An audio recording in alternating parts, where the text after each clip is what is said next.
ইন্নাল্লাহা ইয়াগফিরুয যুনুবা জামিআ, আল্লাহ সমস্ত গুনাহ ক্ষমা করবে। ইন্নাহু হুয়াল গফুরুর রহিম, কারণ তিনি হচ্ছে ক্ষমাকারী, দয়া। তুমি কি ওই যে পতিতালয়ের মহিলা, তার চাইতেও খারাপ যে কুকুরকে পানি পান করিয়ে জান্নাতের বিষয় জেনে গেছে? আমাদেরকে আল্লাহ নবী সাল্লাল্লাহু আলাইহি ওয়াসাল্লাম জানাইছে তার বিষয়, যে সে জান্নাতে প্রবেশ করবে। সে কি ছিল? পতিতা। কি ছিল? কি ছিল? তুমি কি তার চাইতে খারাপ মনে করবে?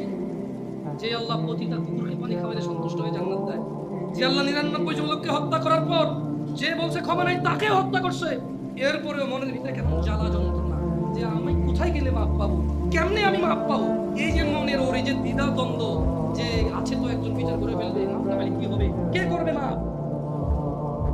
আল্লাহ তার জন্য যে জমিন তুমি এক চুল নাড়তে পারো না, আরে নাড়বা কেমনে? ওই প্লেটে টিনে রেখেছে, দেখছো? বলতেছে যে ঢাকা শহর খালি করো, 24 লাখ মানুষ মারা যাবে, এত মানুষ মারা যাবে, ওই মাটি কি আল্লাহ কাছে